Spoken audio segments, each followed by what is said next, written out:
Welcome back to Yu-Gi-Oh! History with Giorlando. In today's video, we are returning to the summer of 2007 and taking a look at a deck that was especially popular at the beginning, Bazooper, a deck combining the power of Bazoo the Soul Eater with the newly released Card Trooper. Now, Card Trooper was somewhat overshadowed in the February 2007 window of time. I'm not really going to quite call that a format because it was only a couple-week period of time where we saw the TCG release of Card Trooper, Destiny Draw, Destiny Hero Militias, Elemental Hero Stratos, and Magical Stone Excavation. During that short window of time without limitations yet on the TCG ban list, Elemental Hero Stratos and the already released Dimension Fusion were at 3, allowing players to utilize the DDT deck that we profiled not too long ago at its absolute peak. 3 Stratos, 3 D-Fusion, and then any copy of the Magical Stone Excavation that you'd like. As a result, Card Trooper, although it did find homes in some decks, was often pushed to the side in order to focus on the most powerful version of DDT the TCG had ever seen. However, when the March 2007 ban list took effect and we saw limitations to Stratos and D-Fusion, it was clear that Card Trooper was easily one of the most powerful new releases. It just needed to find a home. Well, as the format progressed, and as you've probably seen from watching this channel, Card Trooper found a lot of homes. T-Hero utilized the full 3. Core Monarchs utilized at least 2 copies. Machine Beatdown clearly used 3, including a variety of other strategies that we've yet to profile, things like Magical Explosion and then even eventually Green Baboon decks. Well, the very first strategy that was most popular in the TCG was Bazooper, the deck that really had 3 clear strategies. Fill the graveyard as fast as possible with either Card Trooper, Magical Merchant, or even Future Fusion, sending machines in order to special summon Chimera Tech, banish them from the graveyard with usually Bazoo the Soul Eater, but even sometimes Skull Ire, and then return them to the field, usually with return from the different dimension, but could also be with Dimension Fusion. Now, as I just mentioned, this deck was especially popular at the beginning of the format, actually taking multiple spots in the very first SJC in Houston, Texas, and eventually winning in the hands of Emon, making it his 3rd SJC championship, defeating fellow teammate Chris Perovic in the finals. However, as the format progressed, this particular deck was often pushed to the side because players found better ways, or maybe more useful ways, of utilizing Card Trooper. Chris Perovic, for example, showed that you could still run DDT with Card Trooper. T, a few weeks later, showed the T-Hero variant that would become especially popular as the format progressed. Eventually, Machine Beatdown decks evolved, utilizing, of course, 3 copies of Card Trooper, making it so that the Bazooper deck that we saw in March 2007 wasn't as popular in the national season, but it was absolutely still a deck that you could encounter. If you want to go back and play this format, you should absolutely consider that one of a variety of decks that you could encounter because it has a very clear and consistent strategy. Send monsters to the graveyard, banish them, and return them. Clear-cut, simple, very strong, and a deck that absolutely, especially at the beginning of the format, was one of the most explosive decks out there. But without further ado, let's take a look at a Bazooper deck list from the summer 2007 format. All right, we'll start the deck with the deck's namesake, which is 3 copies of Bazoo the Soul Eater and 3 copies of Card Trooper. So I made these comments in the introduction, but the synergy here is obvious. You mill hopefully a bunch of monsters with Card Trooper, you banish them with Bazoo the Soul Eater, and then your deck has 3 returns and even the single copy of D-Fusion to bring them back and win the game. But what else are we going to use to support this? Well, first we're going to have 3 copies of Cyber Dragon. This card was a pseudo-staple at this point in Yu-Gi-Oh's history. Yes, there are decks like Demise OTK, there are even decks like DDT that are going to cut cards like Cyber Dragon because they don't synergize with those strategies. But most sort of typical back-and-forth grindy decks, whether it's a Bazoo deck, whether it's Gadgets or Monarchs, they're going to incorporate 2 or even 3 copies of Cyber Dragon, Machine Beatdown decks eventually. So this deck will have the 3 copies. It also synergizes with Cyber Phoenix on the deck and Future Fusion. More on Future Fusion in a little bit. So 3 copies of Cyber Dragon, then we have 3 copies of Snipe Hunter. So Snipe Hunter was released not too long prior in Cyber Dark Impact, and it was easily the most general card in that set that found play early on. Yeah, there was chain burn strategies, even eventually cards like Vanity's Fiend found uses, but that would not often be for many years later. Snipe Hunter, just this generic 1-for-1 usually removal card, found a home here in Bazooper because it's going to do basically everything you want. It can pick off back rows while you have return set, might I add, so sort of work as a pseudo breaker the Magical Warrior. It can fuel your graveyard by ditching cards like Dark Magician of Chaos and Jinzo, something that later T-Hero decks utilized as well. And there's also the universes where you could have return from the different dimension set with Snipe Hunter on the board, pick off the back rows, flip the return, bring a bunch of guys out, win the game just off of Snipe Hunter. You can also bring it back off of a return and use it as a 1-for-1 removal card at that point. And if you had to use something like Defusion as opposed to return and your opponent is bringing back stuff, the Snipe Hunter could be used at that point to pick off what it is that your opponent returned if you're trying to win the game on that turn. So Snipe Hunter fills a lot of different roles and was a card that many Bazoo variants maximized.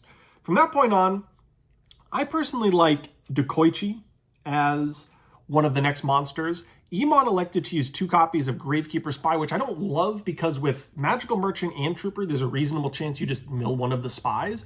And then from that point on, you basically just have a 2000 no effect monster in your deck. I like Dekoichi because it's defensive. You can set it, it replaces itself. It synergizes with some of the machine strategies that you have going on. And it's something that you don't have to worry about milling. You can just set a Dekoichi and you don't have to worry about one of them being milled. I think it's a little bit better than Gravekeeper Spy, but I can understand running Gravekeeper Spy if you anticipate a lot of gadget, even mirror matches to a certain extent. But I'm putting 2 copies of Dekoichi in this deck list and 2 copies of Cyber Phoenix. Emon did run 2 copies of Cyber Phoenix in his SJC championship winning deck from Houston, and I like for a few different reasons. One, it replaces itself kind of like Dekoichi. There were a lot of machines in this deck, whether it's Trooper, Cyber Dragon, Dekoichi, and Cyber Phoenix. So we actually see here some of the early stages of the machine beatdown variants that became really popular in the middle of the format. And I don't mind having 2 copies because I think it fits all the roles that you're trying to do here. Replace things, draw a lot of cards, fill up the graveyard, a little bit of a machine strategy going on here. So I think that makes a lot of sense. 2 copies of Cyber Phoenix. Emon elected to run 3 copies of Magical Merchant, but I think 2 is fine. You can set Trooper, though you're probably just going to summon it in mill. Dekoichi can be set, Cyber Phoenix you can summon. There feels like a reasonable amount of starters. Additionally, when you start to include some of the other cards that I'm about to show, I think 2 copies of Magical Merchant's probably fine. Some variants ran 3 like Emon, but 2 seems like a reasonable amount. I don't want to have a bunch of Magical Merchants while my opponent's beating me down. I only kind of want 1 and then transition over into the banishing part of my game plan. I don't want to be chocked with just a bunch of Magical Merchants, but 2 copies pretty reasonable. The monster count in this deck is way over 20, so there's a good chance you mill quite a few cards before hitting a spell or trap. 2 copies of Exile Force is really common in Bazoo decks. The idea here is it's one of the monsters that you can just return and then incrementally build up card advantage if you're not going for gain. Your opponent could have a set, you just Exile Force it. Your opponent could have a Monarch that you've been having difficulty with, you could just Exile Force it. So it's one of those cards off of a return from the different dimension where you can gain card advantage. Same is true with Cyber Phoenix, actually. You can return a Cyber Phoenix and crash it so that it doesn't get banished during the end phase and at least draw a card and actually start fueling your graveyard up again. So I like having some cards off of a return where you're not going for gain, but you're trying to get maybe a +1 or 2 just off of that return. Exile Force is a good example of a card that can do that. From that point on, we have a couple additional monsters, Sangin and then Morphing Jar. Emon didn't run Sangin, but I think it makes a lot of sense in this deck. Basically everything minus the Bazoos and the Cyber Dragon so far can be searched off of Sangin. I really like the ability to search, whether it's Exile Force if you need it, Morphing Jar, Card Trooper, etc. And then there's Morphing Jar, which I think makes a ton of sense in this deck. You're going to ditch a lot of monsters from your hand. You're not going to get those, overwhelming +3 or 4 Morphing Jars where you set Jar, you set 4 back rows, and then your opponent has to play into it, and maybe they have a bunch of monsters in hand. You're probably going to discard a bunch of monsters, but you're okay with that transaction because when you discard a bunch of monsters, you're fueling your eventual Bazoo. So 1 single copy of Morphing Jar I think makes a lot of sense in this deck. And then Emon elected to run a couple of the higher level monsters that are great value off of return and defusion, which is Dark Magician of Chaos and Jinzo. Basically every version of this deck ran Jinzo because it makes a lot of sense with return. Although Trap Stun had yet to be released at that point, there is that pseudo Trap Stun effect where your opponent plays, let's say, Torrential and you flip return bringing back a Jinzo. So that synergy makes a lot of sense.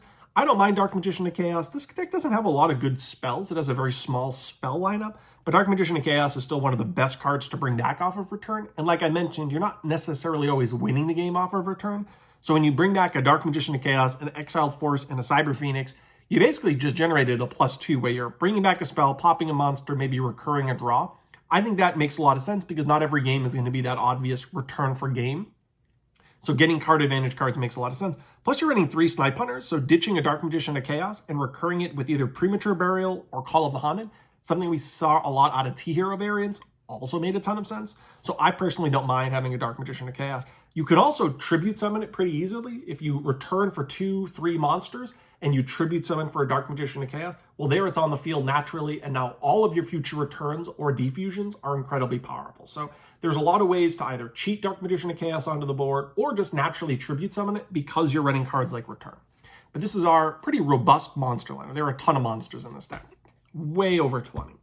Next are the spells. So this might seem a little odd, like what is the point of this card? It's obviously a useful card in theory, but where is the synergy? So a lot of people when this deck first came out viewed this as sort of a beatdown deck where I'm going to smash and ground your monster, summon Trooper, hit for 19, and then you're going to attack over it, and then I'm going to summon Bazoo, banish a bunch, flip my return, and because I got that early 1900 in off a card Trooper, I might be able to deal 8,000 damage relatively early.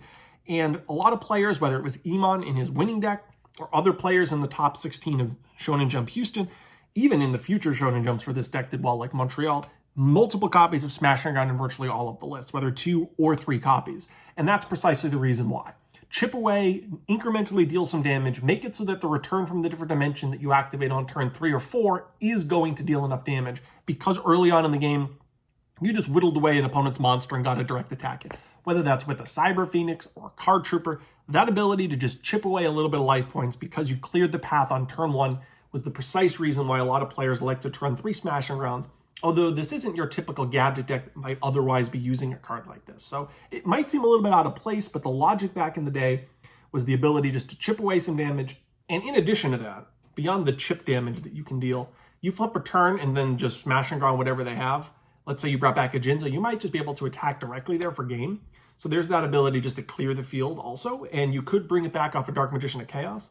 This deck's not going to run Lightning Vortex, although you theoretically could. So this gives you that ability to bring back a spell that clears one of your opponent's monsters and then attacking for game with return. So 3 copies of Smash and Ground. Then we have some of the sort of pseudo staples at this point in Yu-Gi-Oh! Sister. We have Snatch Steal, Premature Burial, which is especially good in this deck with Snipe Hunter and cards like Dark Magician of Chaos, Heavy Storm, which makes a lot of sense, and then some archetype-specific cards that really fit what this deck is trying to do. We have Future Fusion and Dimension Fusion. So first, Future Fusion. The monsters that you're sending off of Future Fusion are usually just going to be a bunch of machines with Chimera Tech. So I'm talking about sending a Jinzo, sending your Cyber Phoenixes, your Dekoichis, your Cyber Dragons, and maybe your Card Troopers. And then when you do that, you have a large chunk of monsters in your graveyard. You've got easily over 10 monsters in here. Looks like we have 11 different machines in your deck. Meaning that if you summon Bazoo, you can banish something like a Cyber Dragon, a Jinzo, a Trooper, any combination thereof, and now all of a sudden your return here to the different dimensions alive for the rest of the game. Now technically this deck, if you were to summon Chimera Tech, has very few ways of utilizing it. You actually need to have Cyber Phoenix on the field to make it so that the Chimera Tech doesn't destroy itself when hitting the board. But you're only here worrying about that super foolish burial effect. Basically, this pseudo-painful choice is what Future Fusion allows you to do. And not every player ran Future Fusion, but I liked it. Because even if you're not sending the 11 machines or some quantity thereof, you can send all your Cyber Dragons for Cyber End, and then actually use Cyber End Dragon. You can send 2 for Cyber Twin, which is also really useful as well. And in either case, you're fueling your graveyard with 4 Bazoo, but also threatening a really powerful monster 2 standby phases later. So I think Future Fusion, although it wasn't considered an absolute staple, should have absolutely been included in most of these decks because that mega painful choice or threat of Cyber Twin / Cyber End was really, really powerful. And then Defusion wasn't a staple, but Emon did in fact run it in his version that won the Shonen Jump in Houston. I think this card is fantastic. The ability to have a pseudo 4th return that you can just activate as a spell, I think is just ridiculous. I don't know why players didn't include it. I guess you could have been fearful of the mirror match, but honestly, with Snipe Hunters, Dark Magician of Chaos, Smash and Grounds, I think you can very easily clear your opponent's board, even if you had to special summon 2 or 3 monsters to their field. And you get to use it when you yourself feel like it's advantageous. It's not like because it's in your deck, your opponent's going to take advantage of it. You yourself can wait for the moment where you can clear your opponent's monsters or make it such that they don't have any, depending on how the game is going. But those are the spells. As I mentioned, not a ton of spells, so Dark Magician of Chaos doesn't have an exhaustive list of options. It's not like this deck has Pot of Greed and Graceful Charity like GOAT format, but still a reasonable collection.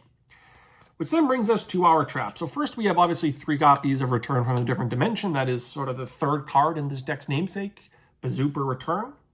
We're of course going to maximize the 3 copies. The next card is a little bit interesting, might also seem a little bit out of place, but it goes along the same lines as Smash and Ground. Really, we just want to survive, which Smash and Ground can help us do. Same thing with Sakuratsu Armor. We don't really mind just 1-for-1ing early on, because if we get some chip damage in off a Cyber Dragon attack or a Card Trooper attack, it just makes it so that it's more likely Return from the Different Dimension can actually deal enough damage to win the game. So 2 copies of Sakuratsu Armor. Some variants actually ran the full 3 copies, which again might seem a little bit weird. in a deck that has this very synergistic strategy going on. But nevertheless, when we combine it with Smashing Ground, we now have at least 5 sort of one-for-one removal spells / traps that allow us to push through damage early and threaten later returns. The next card is a card that only Emon used when we're looking at the original decks from the Shonen Jump in Houston, though this became relatively staple or standard going forward, which is Skull Liar. This is a cool card that has seen sporadic play in Yu-Gi-Oh's history. It was really good before they errated how these cards worked. When Labyrinth of Nightmare first came out, you could actually banish spells and traps for Bazoo and Skull Liar.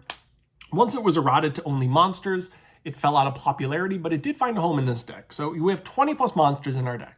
And if you're not familiar with this card, basically what you do is you banish monsters from your graveyard equal to the quantity of levels, or stars rather, on your opponent's side of the field, and destroy that monster. So if your opponent has a 4-star monster, let's say, for example, Elemental Hero Stratos, you could banish any 4 monsters of your choice and destroy the Elemental Hero Stratos. And this is actually a continuous, which means there's no limit to the amount of times that you could do this. Your opponent could have 2 level 3s, and you could go banish 3, destroy, banish 3, destroy, assuming you have enough monsters in your graveyard. It gives us essentially a 4th and 5th copy of Bazoo the Soul Eater, making it so that it's relatively reliable in combination with something like Return from the Different Dimension, right? The first part of the strategy is fill cards up in your graveyard. We've got triple Bazoo, some quantity of merchants, Future Fusion. We've got clearly a bunch of cards that do that. The second part of our strategy is to banish monsters from our graveyard. Well, we have the 3 Bazoos, and if that's not enough, we have 2 Skull Liars. Then we're maxing out the full 3 returns and the Dimensional Fusion to take advantage of all the work that we've done. So Skull Liar is pretty cool. You combine that with Future Fusion, it's almost like this card is a trap card Regeki, because you're going to put, let's say half a dozen, if not close to 11 different machines into your grave. Now you just mow down all your opponent's monsters. So Skull Liar has some pretty cool interactions in this deck. Imagine when you go set Magical Merchants, set Skull Liar, Merchant Mills, let's say 5 monsters, and now your Skull Liar is live, allowing you to do this chainable, allow you to do this sort of whenever you want effect of destroying your opponent's monster. It's not once per turn. It is not once per turn. So pretty cool card in this particular strategy. Then we have Torrential Tribute, which was sort of pseudo-staple. Same thing with Mirror Force. Call the Haunted, which was a pseudo-staple at this time, but also really good in this deck. And then the last card, and you may have noticed this deck is 43 cards.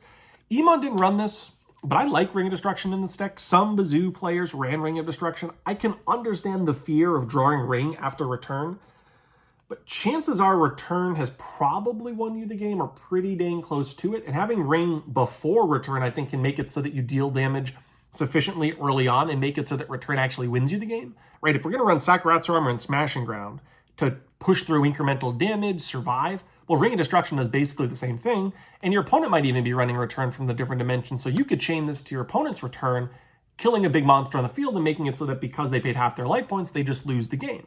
So I actually think Ring of Destruction has a home in this deck, unlike the version that Emon won with the Shonen Jump in Houston. So next we'll go on to the extra deck. The only monsters you need in the extra deck are Future Fusion targets. So we need Cyber End Dragon in order to combine our 3 Cyber Dragons in Future Fusion. We need Cyber Twin Dragon in order to combine double Cyber Dragon. And then of course we need Chimera Tech in order to send, Cyber Dragon plus at least one other machine, usually upwards of 10 plus machines to the graveyard in order to special summon Chimera Tech. And just before I move on, because I did comment on this in the Machine Beatdown deck, Future Fusion with Chimera Tech blows up your field. Technically, if you have Cyber Phoenix, which this deck does run, and Cyber Phoenix is on the board, it'll make it so that the Chimera Tech survives. So there actually is a backdoor way of summoning Chimera Tech in this deck. And this sometimes came up with Call the Haunted, right? Your opponent might expect your field is going to get destroyed with Chimera Tech. Now, it is going to destroy the field regardless, but if you Call the Haunted out a Cyber Phoenix, the attachment of the Future Fusion to the Chimera Tech is not considered anymore. And as a result, when the board blows up off of Chimera Tech's effect, you actually keep the Chimera Tech on the field, and your opponent might not anticipate you summoning a monster with, 6,000 attack or something ridiculous. So just an interaction to consider both in this deck and any deck that has these 3 cards in it. Let's first talk about the format. At the Shonen Jump in Houston, technically Demise OTK was legal. Advanced Ritual Art came out in Strike of Neos, same as a lot of the 6 Samurai, which I guess I don't have in my hand, but I could represent as one of the top decks. 6 Samurai did come out in Strike of Neos. Jonathan Moore did top the first Shonen Jump where it was legal, so maybe I should include that as a possible deck, but that also wasn't overwhelmingly popular. Advanced Ritual Art, though, came out in Strike of Neos, enabled the Demise OTK. This deck, though, didn't see popularity until Columbus, which was the Shonen Jump after, although it was legal for Shonen Jump Houston. There was this sort of internet craze that went on, where on Pojo, Duelist Grounds, and other places, people realized what this OTK was and how consistent it was. And between Houston and Columbus, a lot of players perfected, or at least tried to perfect, the strategy. And if you look back at old coverage, you didn't really see anything referencing Demise until the Shonen Jump in Columbus, where you see it all over the place. Tons of feature matches, tons of deck profiles. It was in the top 16. So technically it was legal for Houston, though it was unlikely that you would have run it or played against it. But I will still comment, if we're playing Shonen Jump Philadelphia, for example, it absolutely was a top deck. Then we have Chain Burn, which was legal throughout the whole format. T-Hero, which was yet to be discovered at at Houston. It wouldn't be discovered for a few Shonen Jumps later. If you play, for example, Philadelphia format, though, these cards were all over the place. So you could have absolutely played against T-Hero. Good stuff decks existed all throughout Yu-Gi-Oh's history. Absolutely the beginning of the format, decks with DD Assailants and DD Warrior Ladies, etc. Machine Beatdown was in its early infancy at the Shonen Jump in Philadelphia. But players like, for example, Hugo Adem, great player from Comic Odyssey, played a deck with 3 Cyber Phoenix, 3 Trap Dash Shoots. So that's one of the main reasons I like the Philadelphia format. Unlikely that you would have played against this deck in its later version at Houston if we're playing just March 2007 when Troop Dupe debuted, or rather Bazoo Trooper debuted, but nevertheless a top deck at Philadelphia. Monarch decks have existed all throughout this format, whether it's with Apprentice Engine, with the Krees, with the Koichis, Gravekeeper Spy, with Card Troopers even. So that's the next one. We have Perfect Circle, which existed throughout the format. Gadget decks, which absolutely exist throughout the format. One interesting one is the Little City deck. We'll profile this in a little bit. There are a few cards that I need to pick up before we can profile this, but Little City is an interesting one because Ocean didn't come out until June 2007, which means it was not legal for the Shonen Jump where this deck, the Bazoo deck, first debuted, but it would have been legal for Philadelphia, which is why I really like that specific event as a representation of the format. So Elemental Hero Ocean-based E-Hero decks, and then there's, of course, DDT, which Chris Borovic may have been one of the only players in the entire Shonen Jump to run DDT at Houston, but he took second place, showing that the deck was obviously still powerful. It went on to win the Shonen Jump in Columbus, and then be a powerhouse in the format until the limitation to Magical Stone Excavation, which is another main reason why I like looking at Shonen Jump Philadelphia as a good pinpoint for this format, because Magical Stone Excavation had yet to be limited. It was really the last SJC where you could run 3 Magical Stone Excavations. Technically, you could have played against this at Houston if you played against Chris, but it wasn't an overwhelmingly popular deck. But if you play Philadelphia, you absolutely could have encountered it. I played this deck at Shonen Jump Philadelphia myself. To the best of my ability, 16-year-old me tried to pilot DDT. I think it went like 6-3. But nevertheless, top deck at Philadelphia. So these are the main strategies. I guess you could put 6 Samurai off to the side, sort of the early version of 6 Samurai with the original 6 Samurais without 6 Samurai United or Gateway or any of those cards. So nevertheless, this is what we have now. For our side deck, we're going to put in 3 copies of Legendary Jiu-Jitsu Master. This is a fantastic counter to gadget strategies, fantastic counter to good stuff decks, just a fantastic defensive card that will prolong the game, which is exactly what a deck like this is trying to do. Then we have 2 copies of Banisher the Radiance. Iman didn't include these in his side deck, but other players like Chris Sorali included them in his side deck, which is a card that we have for things like recruiter-based strategies. It's also relatively good against some of the other strategies. Technically DDT, although I'm not sure to what extent he thought about DDT when he included these in his side deck. Really good, though, against something like Perfect Circle, which was a deck that people were considering going into the early stages of the format. So something like Perfect Circle, great counter there. Then we have 2 copies of Mobius the Frost Monarch. This is one of the key cards in our side deck that was in the case for a lot of Bazoo players, because in the mirror match, one of the best ways of countering return is to destroy it on your turn, so your opponent never gets to use it offensively. They'd have to, in that case, use it defensively. So when you incorporate Mobius in your side deck, you can summon it, target return, destroy it. Now you're safe from return from the different dimension on the following turn. Obviously, that strategy makes it so that we want to include a card like Mobius. So we have 2 Mobiuses, and then you also cover some of the gadget and other matchups in here. Next, we have Nobleman. Technically, we have a Nobleman-like effect in our main deck with double Exiled Force and the ability to recur it, with either with return or premature. But if you wanted a 3rd card to fit that role, maybe you're playing against a Monarch deck and you want to just take everything out, 1 Nobleman of Crossout is there. We didn't main deck MST, you may have noticed that, so we're going to side deck MST. Accomplishes something very similar to Mobius. You set MST, your opponent's end phase, you flip it, destroy return. Now you don't have to worry about return. So 3 cards to fit that strategy. Confiscation wasn't overwhelmingly popular at Houston, though Iman did include it in his side deck. I like it if you were to play Shonen Jump Philadelphia, because you're going to be encountering DDT decks where this card is great. You're going to be encountering Demise where that card is great. T-Hero even where Confiscation is great. So a really great card once you know you're playing in some more combo-centric deck. I think basically every deck, other than maybe something like DDT, should have been running 3 copies of Pulling the Rug. Hits Monarchs, hits Stratos, hits all the gadgets, and it hits all the searchers out of Demise. So it has a ton of coverage and a ton of flexibility. So fantastic card. The last one is Dust Tornadoes. Not every deck that I looked at actually side decked this, but I think you absolutely should have been using it in this deck, particularly if you play the Shonen Jump Houston event, because at that point in time, you're going to encounter a lot of mirror matches. And this card is fantastic in the mirror match for the same reason that MST and Mobius is, but this card also lets you set return from the different dimension with its second effect and make it so that if you use Dust Tornado in the end phase, you're setting a return that you now can safely use offensively and therefore not worry as much about your opponent side decking Mobius and MST against your return. So Dust Tornado and Return have been best friends for all of their history. This deck, just like previous versions, let's say during the Chaos Return format, are absolutely going to incorporate Dust Tornado in the side deck to counteract our opponent trying to destroy our return from the different dimension before we get to use it offensively. But nevertheless, that's Joe Giorlando for Yu-Gi-Oh! History. Thank you for watching. Check back soon for plenty more Yu-Gi-Oh! content.